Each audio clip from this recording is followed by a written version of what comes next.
tadi pagi tim penyidik telah melakukan penangkapan di Kemayoran karena telah ditemukan 2 alat bukti keterlibatan yang bersangkutan dalam kelompok mafia tanah tersebut.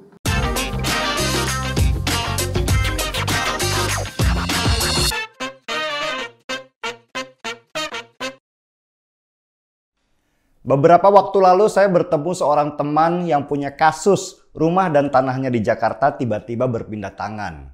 Modusnya, dia sedang menjual rumahnya. Terus ada 2 orang datang ke rumahnya. Yang satu calon pembeli dan satu lagi ngakunya sih notaris. Yang calon pembeli minat beli rumah teman saya itu dan siap kasih uang muka di depan. Nah, sesudah setuju harga, uang muka pun dikasihkan. Si pembeli dan notaris tadi kemudian meminjam sertifikat asli untuk diurus proses jual belinya. Dan entah bagaimana caranya, sertifikat asli rumahnya temanku itu tadi diberikan ke si calon pembeli. Lalu terjadilah proses pemalsuan sertifikat. Sesudah sertifikat tanah itu dipalsu, si pembeli tadi kemudian menjual ke orang lain dengan harga murah. Inilah yang sekarang sedang marak di Jakarta dan di banyak daerah. Mereka disebut mafia tanah. Kata mafia digunakan karena mereka tidak bekerja sendirian. Ada yang jadi pembeli, ada yang jadi notaris. Bahkan juga diduga melibatkan petugas Badan Pertanahan Nasional atau BPN. Mereka begitu rapih dan terorganisir. Kasus terbaru yang baru saja diungkap adalah kasus Dino Patijalal, mantan Wakil Menteri Luar Negeri. Ibundanya kebetulan punya tanah di beberapa tempat yang akan dijual. Dengan modus yang sama seperti teman yang saya ceritakan tadi di awal, tanah-tanah itu tiba-tiba berpindah tangan. Sesudah lapor polisi, tertangkaplah 15 orang anggota sindikat yang memainkan peran berbeda. Mereka ternyata memang spesialis mafia tanah yang sudah menipu di beberapa tempat. Dan menariknya, dari kasus Dino Patijalal itu akhirnya terungkap kalau dalangnya ternyata bukan orang sembarangan. Dia punya usaha coffee shop dan sejumlah bisnis franchise di Jakarta. Meski orang ini terus membantah, tapi dari keterangan 15 orang yang sudah ditangkap itu, nama si dalang terus disebut-sebut. Kasus mafia tanah ini bukan hanya terjadi di Jakarta, tapi ada juga di Tangerang. Malah Tangerang katanya lebih seram lagi modusnya. Gak pakai proses jual beli, tiba-tiba misalnya kita punya tanah di daerah A dengan nomor induk bidang XXX. Pas kita cek di PPN, ternyata nomor induk bidangnya sudah YYY dan sudah bukan lagi milik kita. Gila kan? Sesudah itu, orang yang merebut tanah kita kemudian menggugat kita ke pengadilan tanpa sepengetahuan kita. Tahu-tahu kita sudah kalah saja di sidang. Ini terjadi banyak di Tangerang, terutama di wilayah pantai utara. Tiba-tiba saja sertifikat warga berganti pemilik dan warga digugat oleh orang yang merebut tanah mereka. Warga kalah dan kehilangan haknya mereka. Mereka kemudian ramai-ramai demo di BPN. Permasalahannya, apakah BPN sendiri tidak punya sistem yang efektif untuk memantau tikus-tikus di dalamnya yang dengan seenaknya mengubah kepemilikan tanah orang dan diberikan ke orang lain?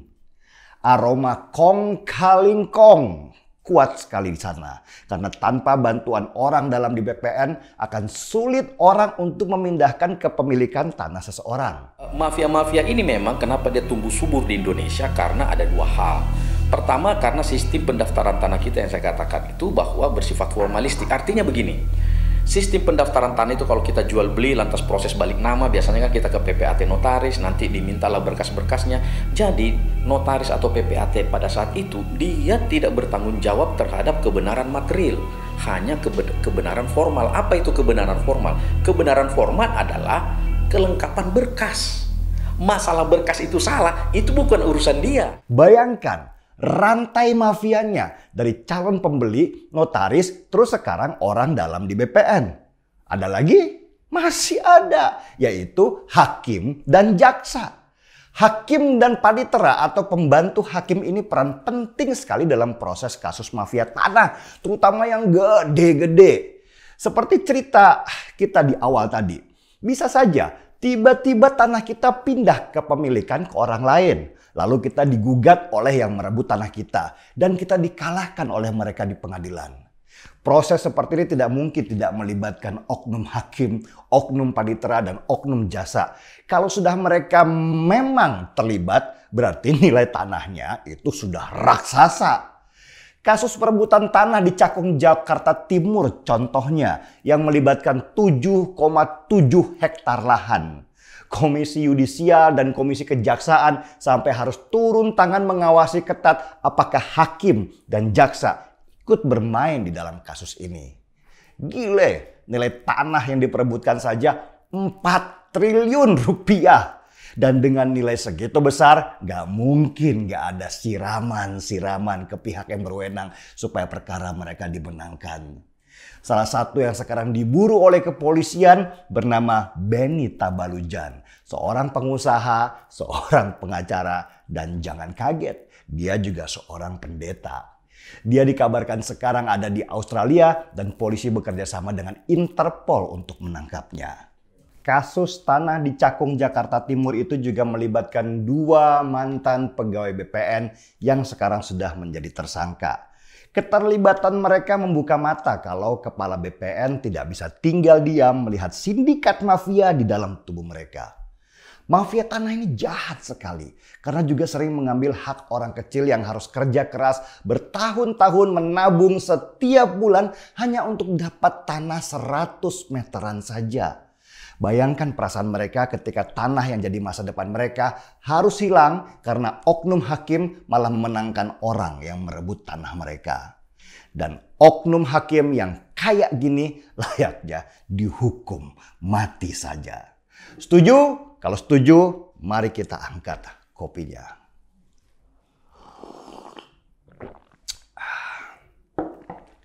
Markibong, mari kita bongkar semuanya. Saya Denny Siregar, kita di acara Timeline.